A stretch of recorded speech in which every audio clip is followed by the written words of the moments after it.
Om Sahana Vavatu Sahanau Bhunaktu Sahaviryam Karavavahai Tejasvinavadhitamastu ma vidvishavahai. Om Shanti Shanti Shanti. So first question. Please talk about a few books for beginners that you more enjoyed reading. Okay. For Vedanta.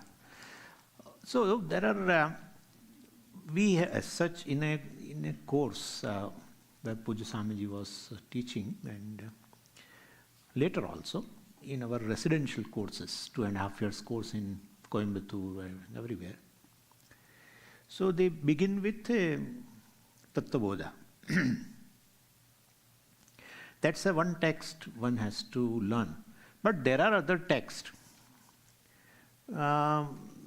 which can help where Tattvabodha could not help. Because some of the things Tattvabodha do not discuss, they are discussed elsewhere in other texts. And that is one text which really impressed me is a Vedanta Sara. Very beautiful. Sadanandji has covered many things which Tattvabodha has not covered. So one can definitely take help of a Vedanta Sara book also. And there is a third book which is Sarva Vedanta Siddhanta Sara Sangraha, which talks about Sadhan Chatushtaya Sampatti in 100 verses. Sadhan Chatushtaya, Viveka, etc., Vairagya, Shamadamadi, Shutka Sampatti and all qualifications discussed in 100 verses. Sarvedanta Siddhanta Sara Sangraha is a voluminous, so leisurely discussed. So there's 2-3 texts. Atmabodha is there, but it is a little later. First, this is better. Tattvabodha, Vedanta Sara, and Sarva Vedanta Siddhanta Sara Sangraha. Then again, Swamiji, what is order? First Tattvabodha, then immediately Vedanta Sara. Yeah. Then Sarva Vedanta Siddhanta Sara.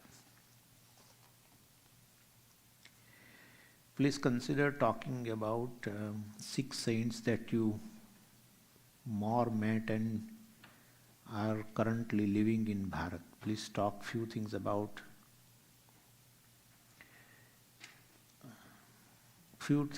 them that influenced or liked. Our teachers, best, really. Pujya Swamiji and other teachers, Tattvavedanji, and our Paramathanji also I met and stayed a little bit away, but I used to go for study something. Yeah. For 2 years nearly. And all are really great people.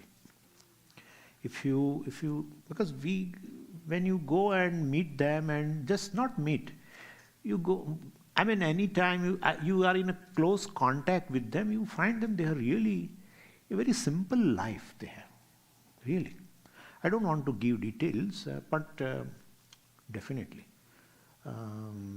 Those people have really influenced us. We are really grown into that, basically. And when you live, when you are in a course, you live with Pujya Swamiji in a Gurukulam. That's the purpose of living in Gurukulam, so that many things you imbibe by not the teaching which has been given, by living with them, yeah. You acquire many things, right? And very loving people are very loving also. Not just teaching, That love is the criteria for the assimilation of knowledge. Really. More you see the self as the self of all, and self being an object of an unconditional love, and when you see everything as oneself, the love definitely towards others also manifest. And it manifests in the form, the dynamic form of a love is a compassion and other emotions. In fact, most of the emotions, our good emotions, are basically a variation of one emotion called love. So you find them helping. There are many instances where Puja Swamiji has helped me a lot. And with his busy schedules, I thought Swamiji would forget. I had some work to construct some temple in Gujarat. And and Swamiji knows many sculptors in Chennai and all that. But I just mentioned that, Swamiji, I want to have a contact address for such a. And I thought Swamiji may forget. But no, next day, ready with the phone number and everything. And he used to remain so busy. That shows so much care for every person and compassion for every person. Otherwise, so there is no carelessness. He can say next day otherwise, oh sorry, I forgot, I will do. So there are many instances. So many teachers, Vritatmanji, yeah, I stayed with him many years. 1986 I came in contact with, and then I used to, in first time I came in contact with the Puja Swamiji, because Swamiji was in those days was traveling and giving public talks. He used to select one topic and he used to talk on that on various cities. Vedanta and emotional maturity, he selected in that 1986 and he was talking on that. And that really impressed and changed my life actually. But afterwards, then it was announced after the public talk that Swami Muktatmananda is conducting classes in Ahmedabad and all that. And so I started attending and all. And then that's it. Up to, till today, I am in touch.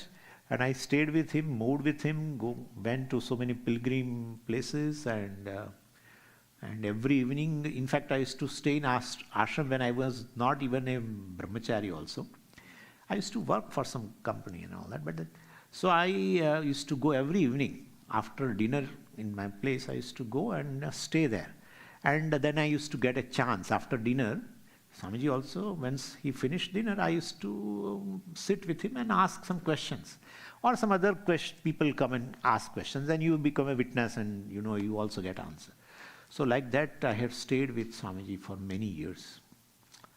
And well, after, of course, sannyasa and as a brahmachari also after from the course in Coimbatore, in 2005 I went back to Ahmedabad and then I was staying with Swamiji in Ahmedabad. So all these teachers are there. Yeah. And Swami Muktatmananda is fond of Mahatmas. So many Mahatmas we used to invite in the ashram. Like one Swami Kashikananji, Swami Ishwaranji was there in Mount Abu, who was really a replica of Swami Dayanji. Many people, even Puja Swamiji has mentioned at one place. So people, the followers of the Swami Ishwaranji, they came on the Hyderabad airport. They were there, few of them on the Hyderabad airport. And Swamiji happened to land in Hyderabad, Puja Swamiji. And seeing them, they thought it is Swami Ishwaranji has come. So so then Puja Swamiji used to say that, well, don't worry. I will give this all namaskaras to him when I meet him. He was really replica. And the same way Swami Ishwaranji, when he was moving in Bangalore and other places. So then people think he is a Puja Swamiji only. So our followers, Puja Swamiji's followers, and so that was happening. So all these Mahatmas used to come, other Mahatmas from Haridwar, great Mahatmas, and so had a chance. But yeah, more impact of our teachers, of our lineage, there's no doubt about it. Success and failure are both two facets of Daivam. Efforts are done, time is allowed, but still one faces failure.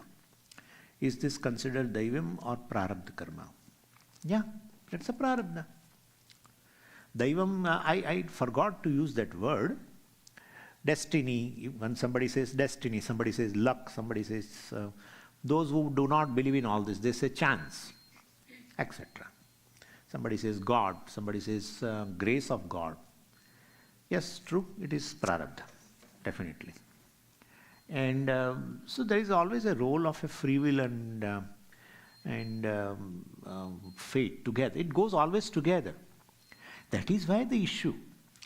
You cannot totally, like the situations which you and me are right now in at this moment is prarabdha. And your response in that situation is a purushartha. Now can you separate these two? You cannot. If you cannot separate, they both are one. No. It's like two sides of one coin. There are two sides, but you cannot separate head and tail. Cannot separate, independent of them. No. So definitely, both the things go together. That's how people sometimes lean on one thing and they say there is nothing, no second thing. Like that they say. But there are two. Situations in which, the situations which you get every day, which is definitely not will-based, right? It comes. But then what should be done in that situation definitely is the response is based on free will. And free will happens to be, there is no cause of free will. Everything has one person asked this question, everything has a cause and effect here in this creation. Then what is the cause of free will? One person asked this question. There is no cause of free will. Why there is no cause of free will? There are things which doesn't have a cause. What is the nature of a given thing has no cause. Fire is hot because fire is hot. There is no cause. So there are things in the world which is free from the cause. And there are things which has a cause. So free will is the nature of a human mind. See, free will is nothing but our Ichha Shakti. Yeah. It's a power to desire. It's a great power, my God. All you see here is Ichha Shakti. Right? Amazing power. And therefore, we have to accept it that there is something free will. I don't want to go into that, but so I guess all results, success or failure, are our own prarabdha karma. No, effort is there. Contributory factor I mentioned also. So basically all results, success or failure, are our own prarabdha karma, not just prarabdha. Your effort is there and that effort is a contributory factor. Yeah. So your contribution is there, not mere prarabdha. Your free will, you have exercised, done karma in a certain way, well-directed effort, etc., which becomes a contributory factor for the result, which is not a determining factor. That's what I said. It's not a determining. I did so-and-so action and therefore I should get so-and-so result. I must get so-and-so result. Well, that is not correct. If you don't get, you say you are failure, but that's not correct. 4 possibilities always open. Once you do karma, 4 possibilities open for the result. Yeah. Out of 4 you always happen. What 4? Well, first is as expected, more than expected. It happens. Less than expected. Contrary to expectation also happens. I used to give an example of you have a stomach pain and you take a tablet, pain reliever. Now here, action of taking the tablet will produce 4 types of result. Either pain will go, subside, as expectation. More than expectation also happened. If there was pain somewhere else in the back, etc., that also goes. Being a pain reliever, sometimes it does. It definitely does. And less than expected, it has removed pain, but not totally. I mean, it's not totally subsided. You may feel you may have to take another tablet, perhaps. And contrary to expectation. Being a pain reliever, its contraindication is it will create a ulceration. Yeah, ulceration of stomach. So it's just contrary to your expectation. Right? And therefore, So this kind of things are there. That's how before giving medicines, generally all doctors used to ask, do you have the problem of ulcer, etc. Because certain chemical substances definitely induce those things.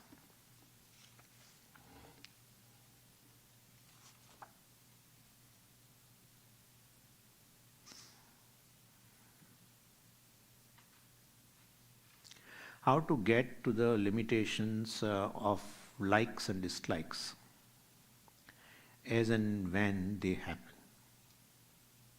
How to see the limitations, you mean? Get the limitations of likes and dislikes as and when they happen. Yes.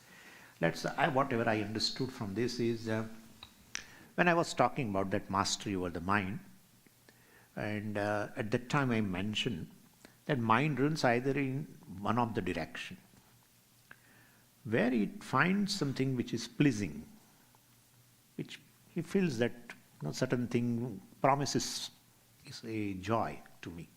So without your consent, it will run in that direction. Or towards the object of source of pain. It is Ishvara's arrangement. It should be like that. Mind should go to the source of pain because it needs attention. It needs attention. The people complain. So there is a pain, suppose here in the shoulder, then, well, Swamiji, my mind goes there. But it is, so you should definitely pay attention. Certain things happen without pain, and your mind doesn't go there and creates a havoc. Creates a havoc. One heart surgeon in Chennai used to perform so many surgeries daily. And, well, he didn't realize he himself was having before few years it happened. He passed away. He got a stroke and no pain.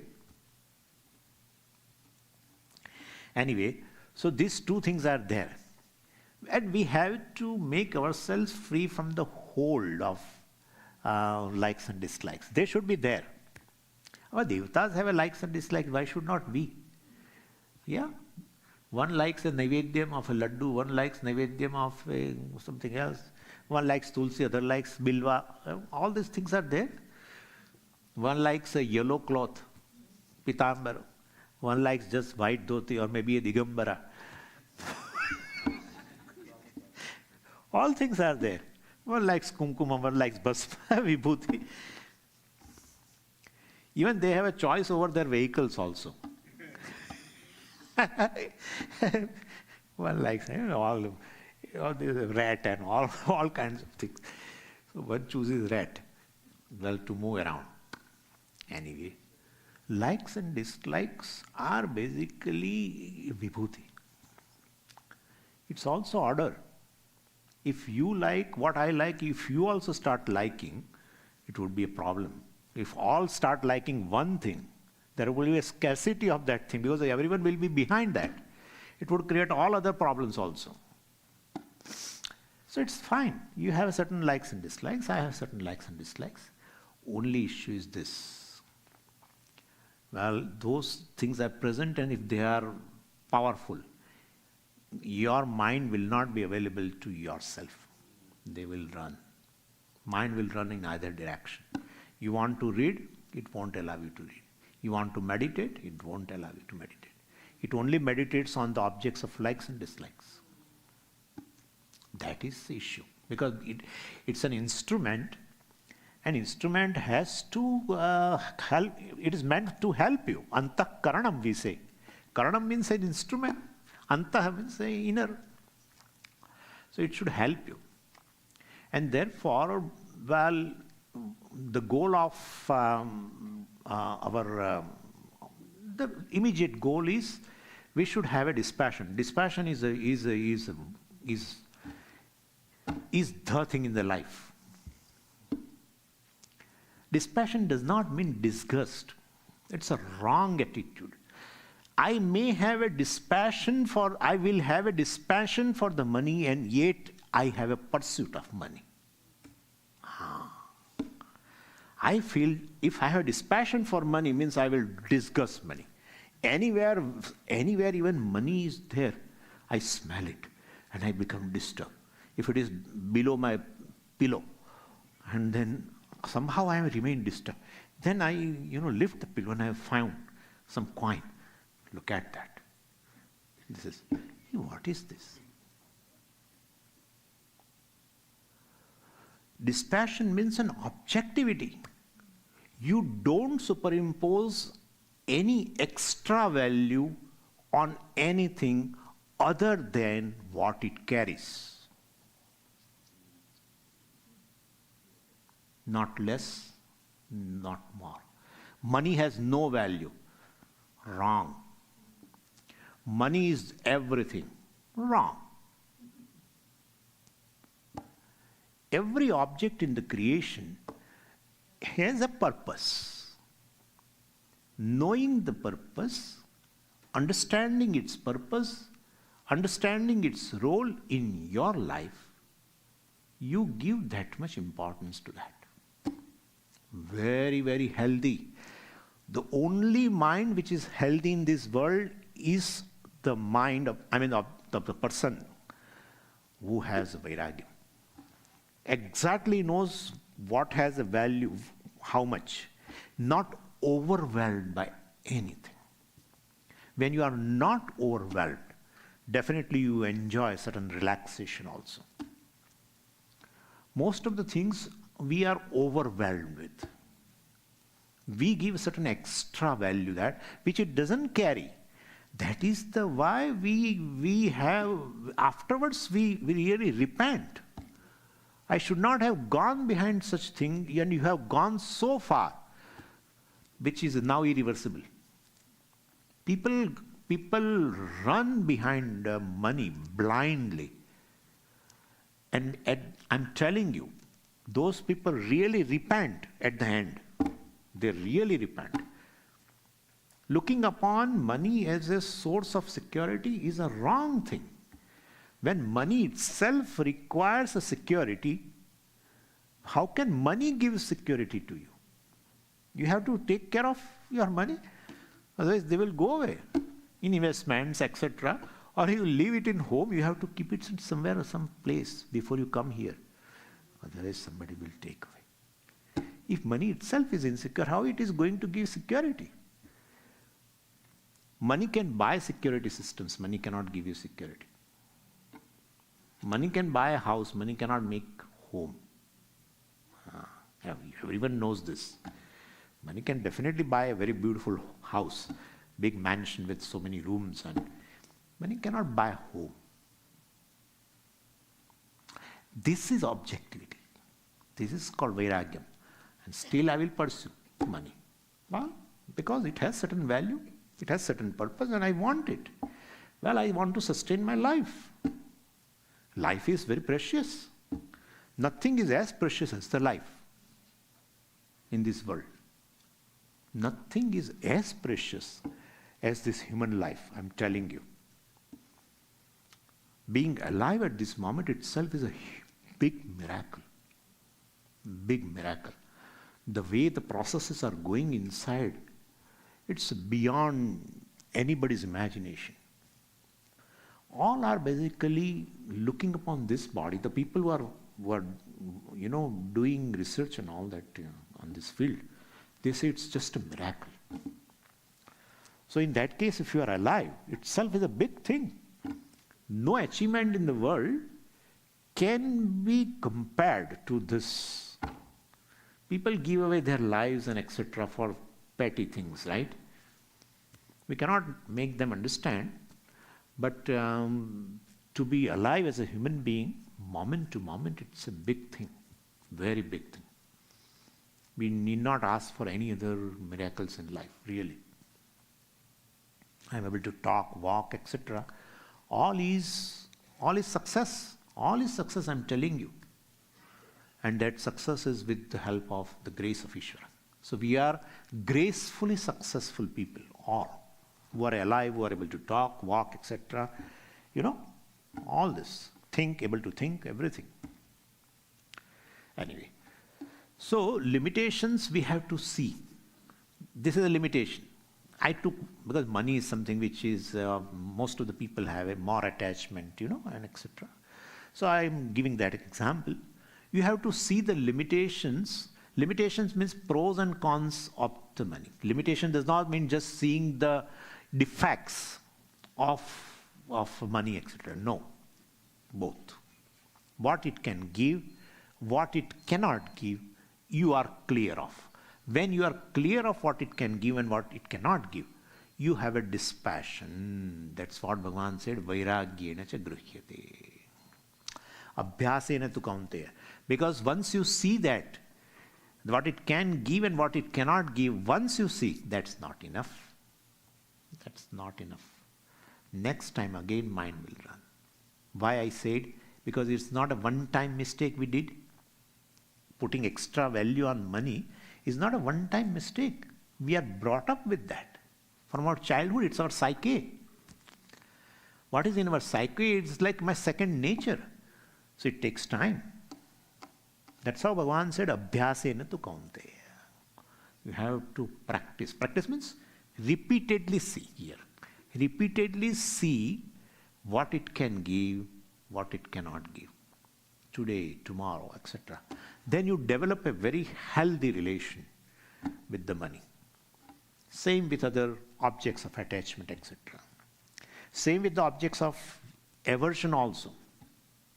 Certain things become object of aversion, it becomes objects of pain. They are also the same issue.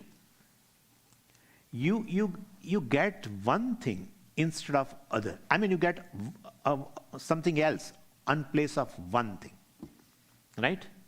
So now what you got becomes a source of pain. What certain things you wanted, you did not get. Now those things, whenever you remember, becomes painful. There also it applies the same thing can apply there. Why did you want the first thing and which you did not get and got another something else? Because you had attachment there. You are looking upon that. See, in Vedanta we call it as a Shobhana Dhyasa. You superimpose something which is very good, looking upon source of a joy, etc. Right? So it's called Shobhana Dhyasa. So that is the cause. If you don't get it, the same object becomes a source of pain now. If you got something else in place of that, you wanted one particular model of a mobile, and you got something else because, well, it was exhausted. Whatever. So you are now, whenever you remember, whenever you experience that, you feel pain. So ultimately, attachment alone is on the other side becomes aversion. So they are basically a twin brothers. Attachment never goes together. So either object of pain or either object of pleasure, where the attachment aversion is there, you have to see this, what it can give, what it cannot. That's called seeing the limitation of the objects for which I have likes and dislikes, attachment and aversion. Even including, it is nice to be a grihastha, honestly. But there also we develop slowly certain attachment and all, and it is fine. But we should know that the kids are there today with you. Tomorrow they fly away, right? Here in the United States, they go here and there. After certain years, and you really feel a void in your life. So there also a little bit, that kid is there, of course it is an independent life, it is not a part of you. Parents generally feel the kids are a part of us. That's how they want to mold them as per their desire.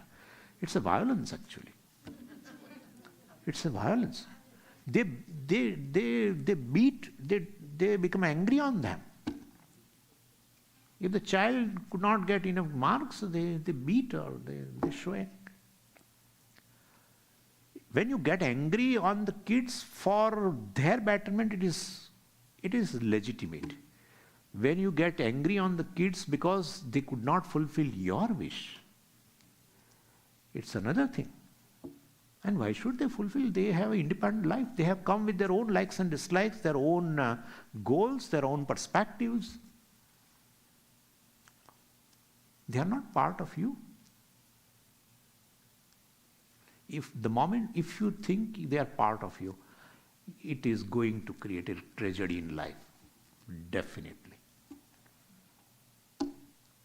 They have independent life and they are basically plants, small plants which has grown in your garden, and you have to nourish them with care and love and everything. That's an entirely different attitude. It's an entirely different attitude. So, anyway. But you can understand now, so get the limitations of likes and dislikes. I mean, I have explained what I can explain. So since you talked about Swasti, etc. mantra, maybe good to point out that Hitler never used the word swastika. I am not saying swastika. Swasti is a indeclinable word in Sanskritam. Swasti means a well-being. That's it. Then that well-being is symbolized by a symbol. That's called swastika. Yeah. One which has a swasti is called swastika. Yeah.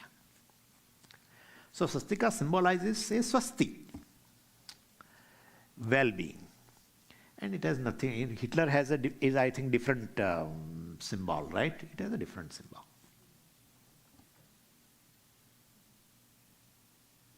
He called the Nazi symbol Hakeem Cruz, hooked cross. He never appreciated Hindu swastika. He appreciated Christian symbol. Okay. Well, you mentioned that sometimes our mind lacks understanding, but we are not able to clarify our doubts due to vagueness. We are not able to clarify our doubts due to vagueness. How to address this? Yeah, good question. Vagueness means unknown doubts. And doubts, known doubts are doubts. So you are not able to assimilate this vision even though you gain the knowledge. Maybe you are gaining knowledge on a daily basis, listening to the tech talks, etc. And the teacher must be talking about what the Atma is, and with a certain support of logic, etc. We don't prove logically. What is beyond logic, it is not proven logically. It is beyond logic. Logic is only helpful when you get a certain data from perception. But here you cannot perceive Atma. Then there is no question of inferring, etc., or proving logically. Atma is Brahman, is not available for proving, not available for disproving. Beyond proof and disproof, we should know this. And therefore, so even if you understand, I mean, if you expose yourself to the teaching and you will be convinced in a class that Atma is Brahman, the moment you leave, somehow that thing is just gone away, evaporates. Like, evaporates, water evaporates from that tawa, that pav bhaji tawa, hot tawa. It just evaporates. The moment we wear the chappal shoes, gone. In fact, we even don't remember we have heard this thing for 1 hour. Really. We don't remember that. Means definitely some obstructions. Those obstructions are 2 types. Known doubts, unknown doubts. Doubts only obstruct your understanding, nothing else. Now here, deal with first known doubts. Deal with known doubts. Once you deal with the known doubts, these unknown doubts slowly resurfaces. And even if they don't resurface, nothing to worry. Study the text with a certain commentaries, etc. Like our Shankaracharya's commentary, etc. They themselves raise certain doubts. And when they raise doubts, you feel, yeah, this is a real doubt. And they solve it also, naturally. We call Purvapaksha Siddhanta. They solve it. Then you feel now there are no more doubts. No. Then further question, Shastra raises. Again answer. Further question, Shastra raises. Again answer. Well, that's a solution. So if unknown doubts are there, it doesn't surface to your mind. Nothing to worry. Known doubts you will try to resolve with the help of teacher, etc. Or sometimes it happens that you have a certain doubt, and that is answered in a next class or something. It happens. Many people tell us that, Swamiji, I had doubt when you said today, but in a next class it was resolved. It may happen so. So known doubts, definitely try to get rid of it. Then this understanding you will be able to assimilate. Yeah.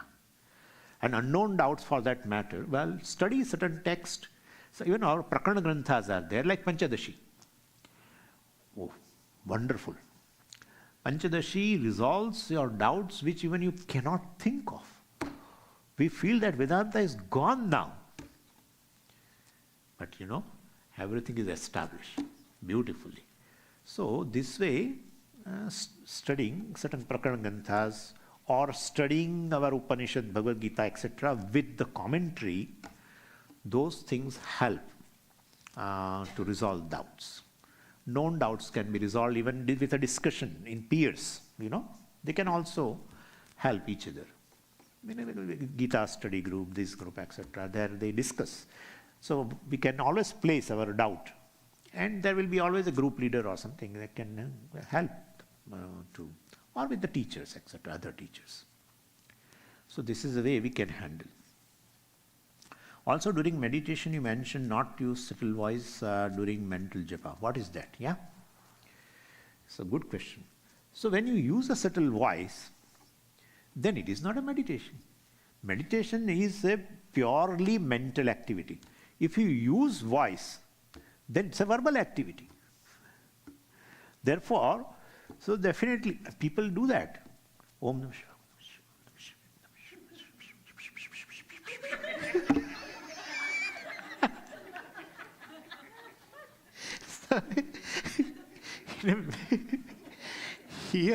Here I have not, but in India I have heard. In meditation class it is pin drop silence. Then I found some whistling is going on.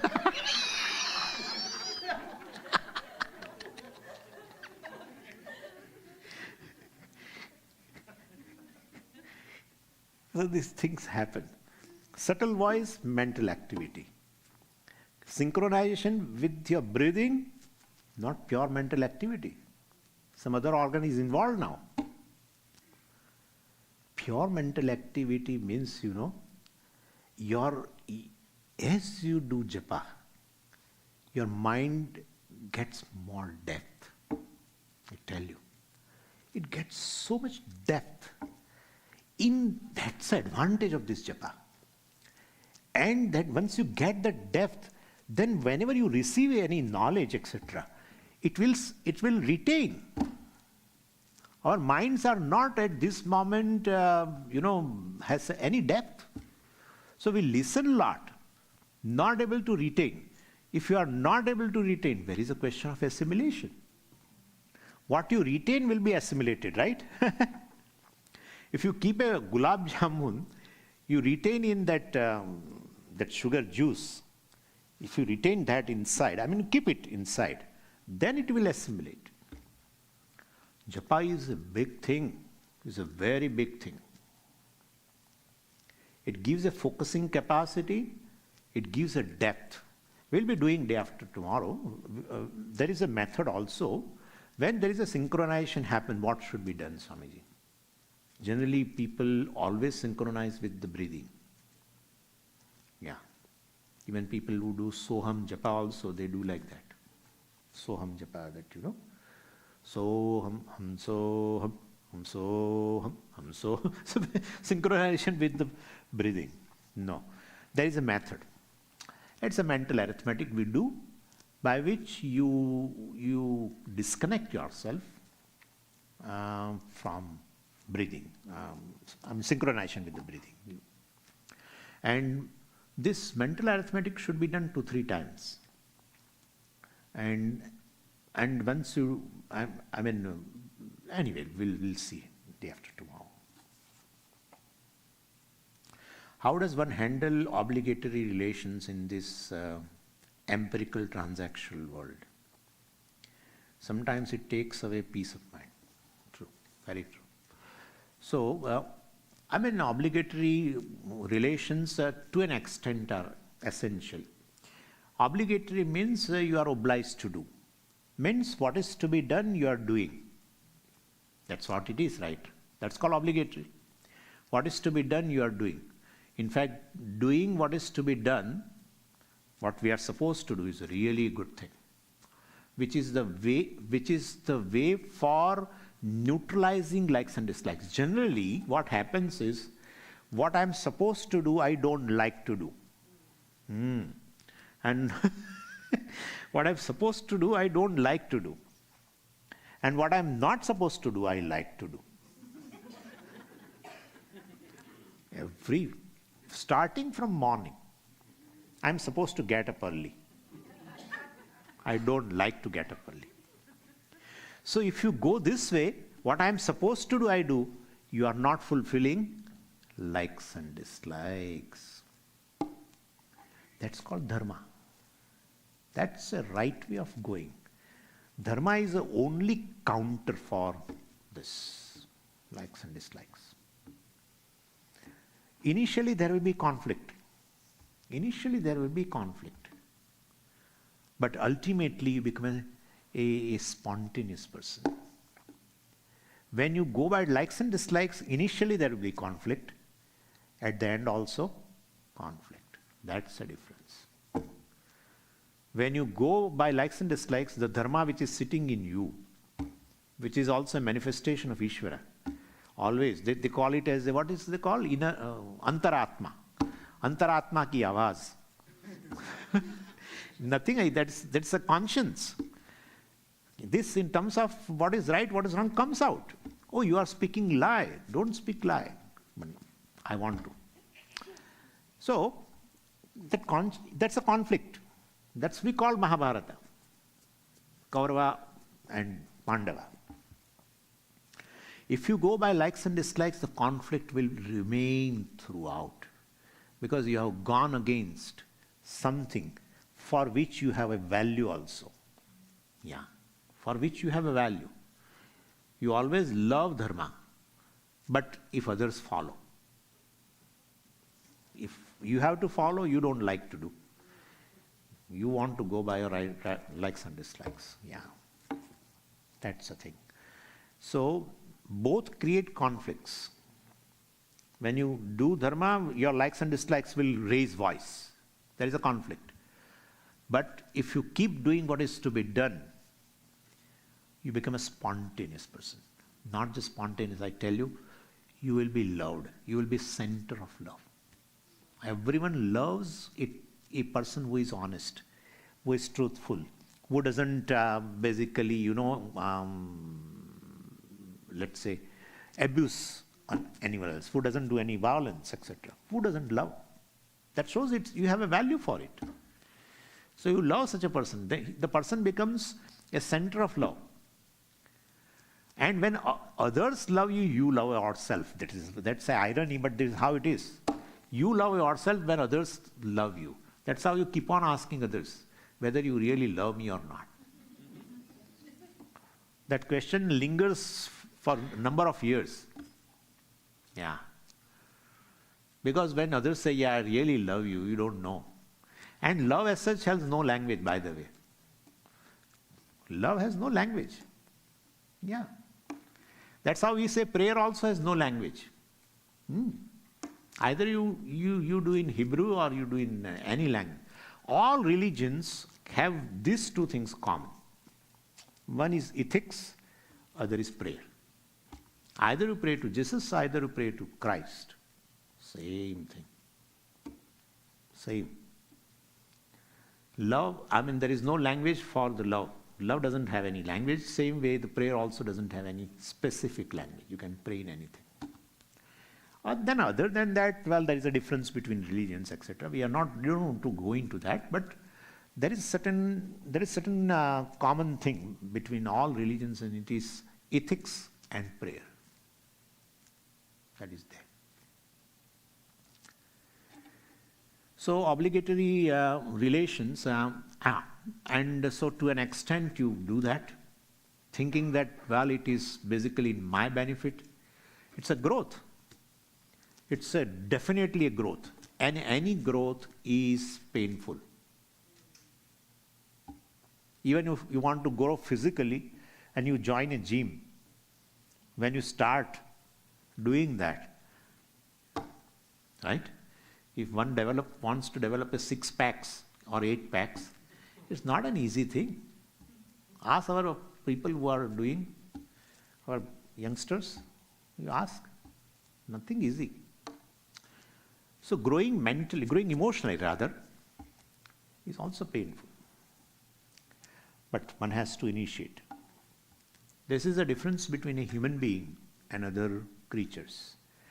Any other creature, a cow, etc., is physically also mature, emotionally also mature. You never differentiate between two cows. Samaji, this cow is emotionally immature. Or the other is mature. Yeah, but for human being you say, yeah. Why? Because the free will is given to you. You exercise the free will for further growth, emotional growth. That only comes by choosing right, not choosing based on likes and dislikes. Choosing right. Yeah. Dharma. And definitely certain sacrifice may be there, even in terms of material gains also, may be there. But you give weightage to the emotional maturity. And that is most important. One who relates in the world is not an intellectual being, is an emotional being. That's how people complain. Swamiji, this person, he has written books on Bhagavad Gita and all that.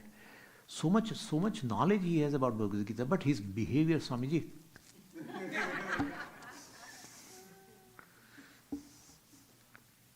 One who relates to the world is an emotional being.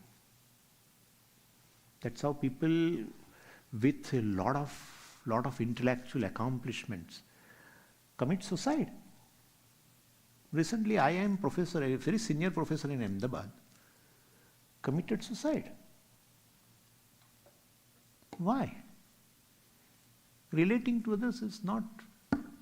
That's where the immaturity, etc., arise, and person rejects himself totally. Emotional being is the being who comes in contact with the world. Therefore, to make it mature, that's how we say sometimes that Swamiji, this person is from the village and he doesn't know anything, he doesn't have studied, but his handling, his relating to the world is very healthy, possible.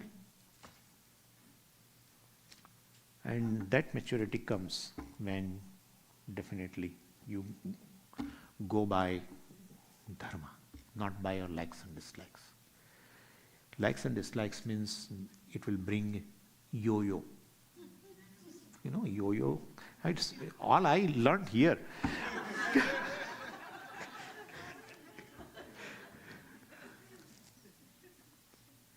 Yo-yo, nobody relates to this yo-yo person. Yeah. One who enjoys life is emotionally stable. Whatever intellectual accomplishments are there, maybe there, may not be there. One who enjoys life is an emotionally mature person.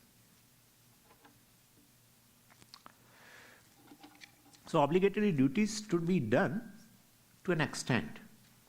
Then one has to become a sannyasi. If you have an interest in this study, if you feel that I can't commit myself to this study, etc., I get bored after a few hours. All this, whole day, what is this? Brahman. No problem. Then continue. Yo-yo. There's another yo-yo.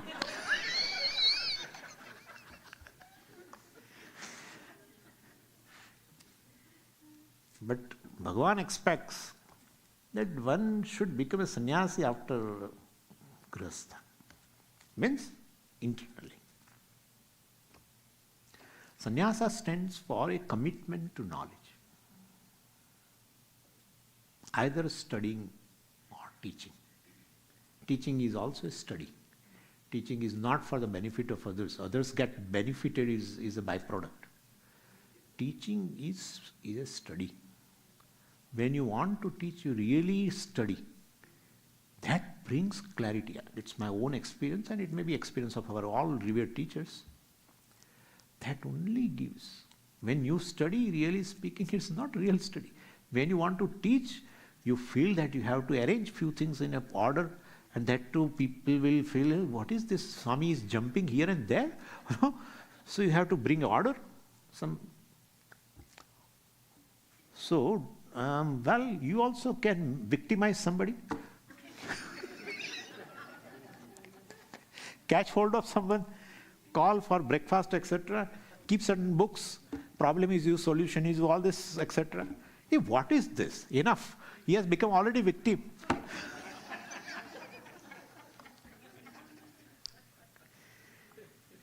That's how I like this group discussions and all. Wonderful thing. Everyone will have a chance to say something about the thing which you are listening for many years. Whether you are clear or not, you will realize when you have to say few sentences about that. Yeah. Anyway, but sannyasa is essential. Sannyasa in terms of commitment. Then obligatory duties to be given up.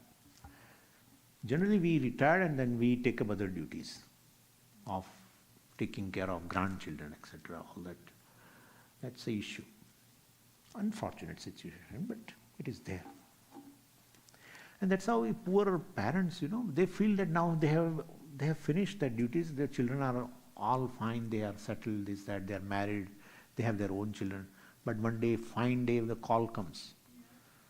Please come here, we both are working and you have to help us. And I know it is really. And that's how so much conflicts our people have. Swamiji, we have a value for this and we are not able to commit. And really speaking, we don't have answer. What can we say?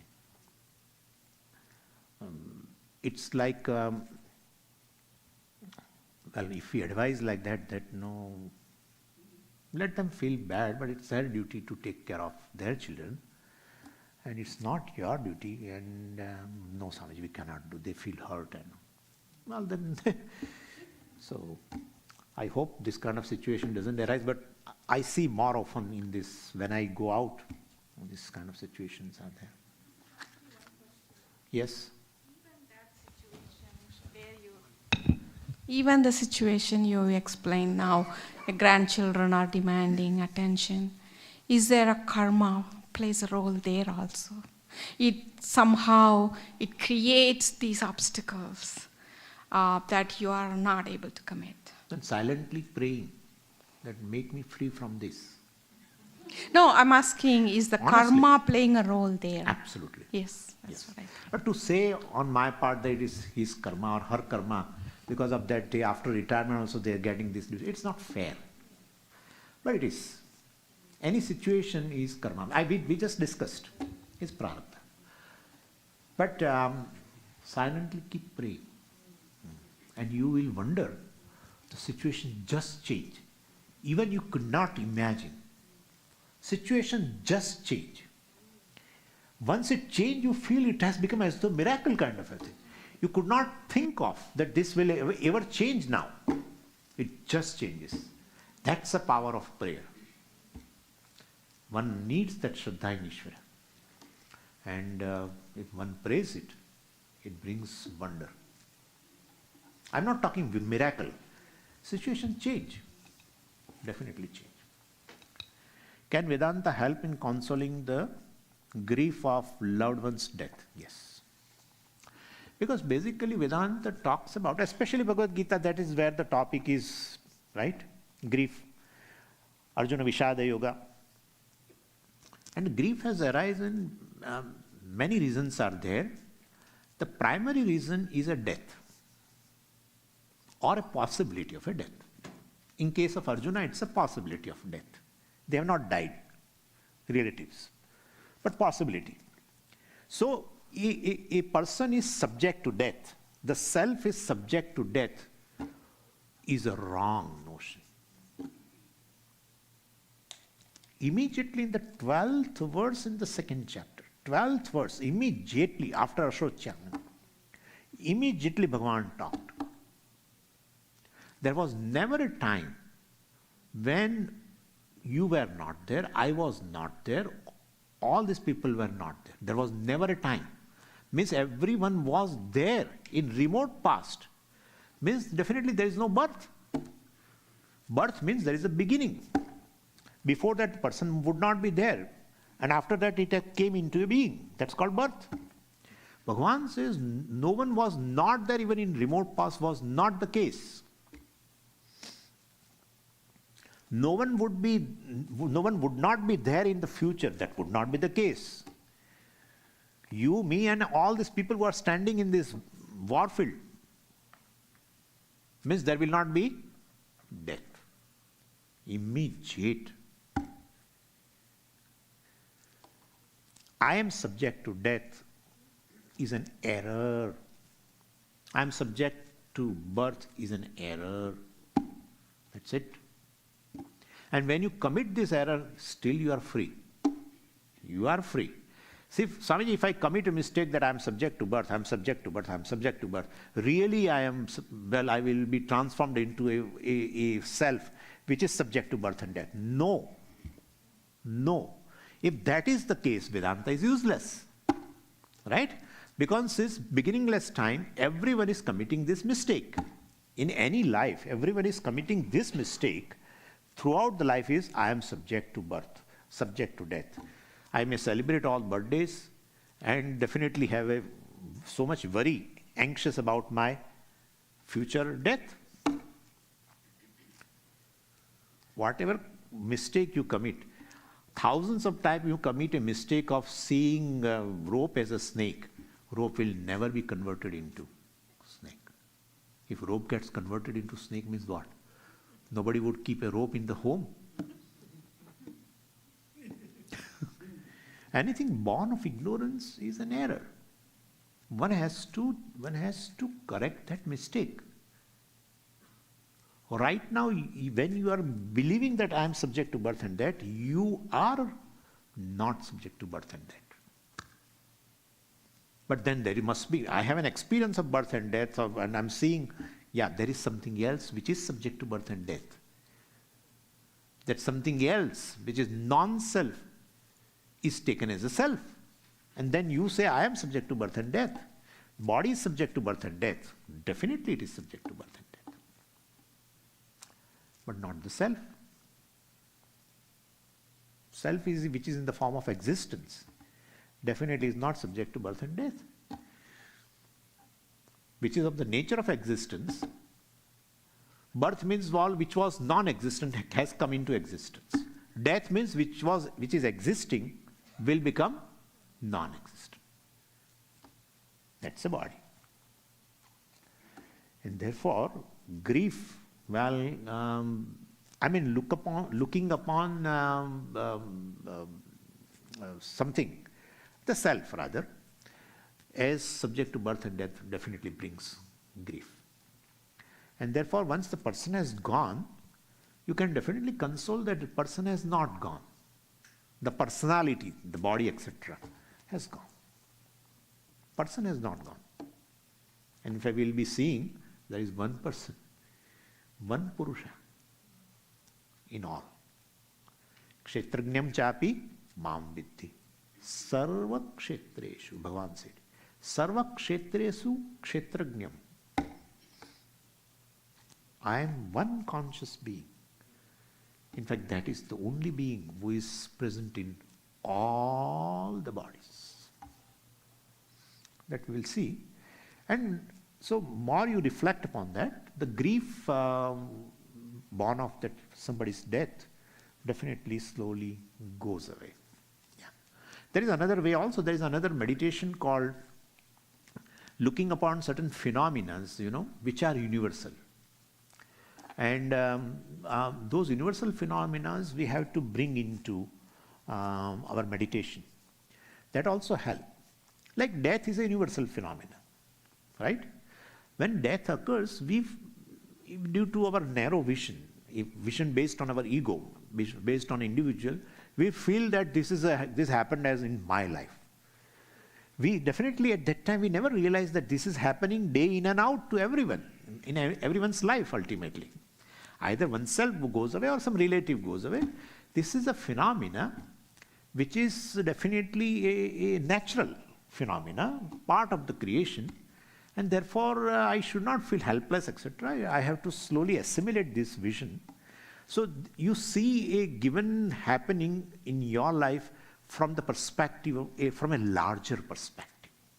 Yeah.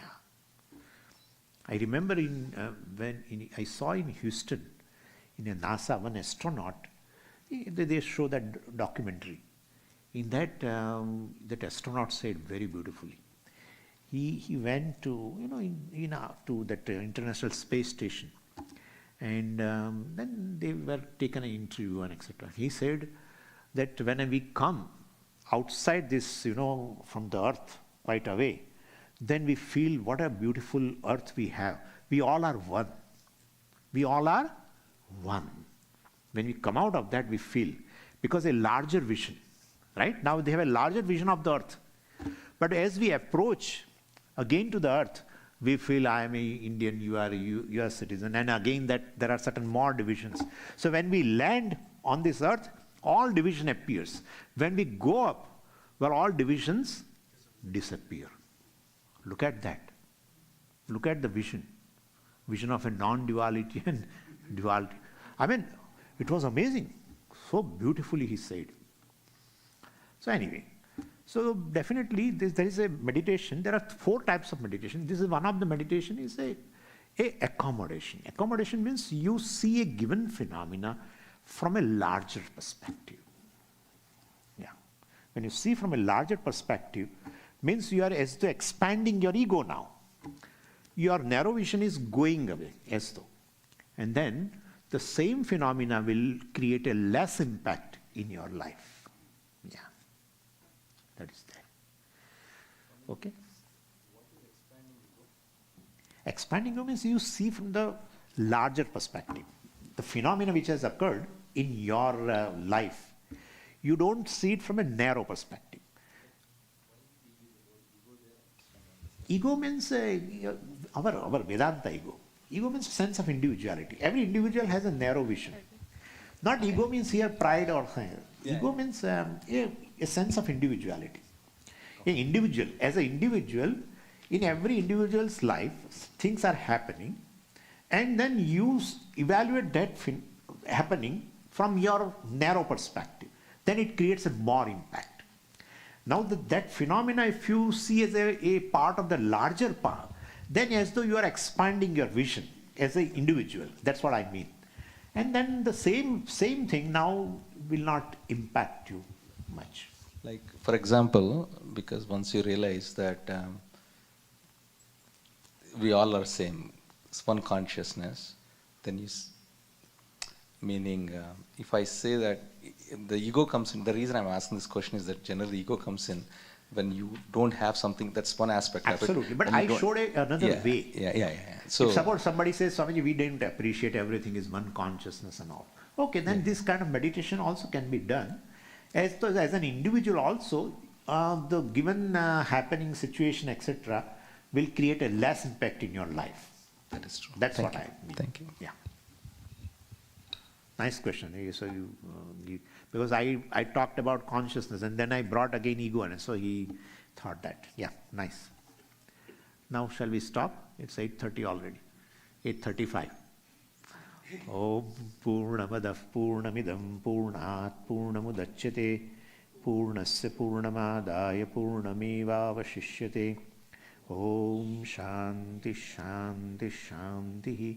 Harihi Om Shri Gurubhyo Namaha. Harihi Om.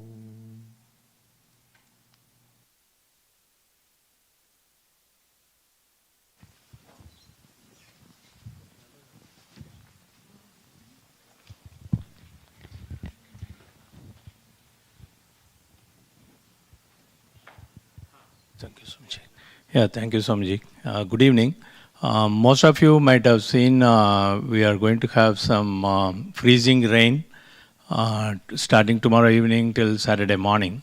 So we just want to give some kind of awareness to that if people are not aware of it. Since we have to walk here for more areas, it will be salted and will be taken care.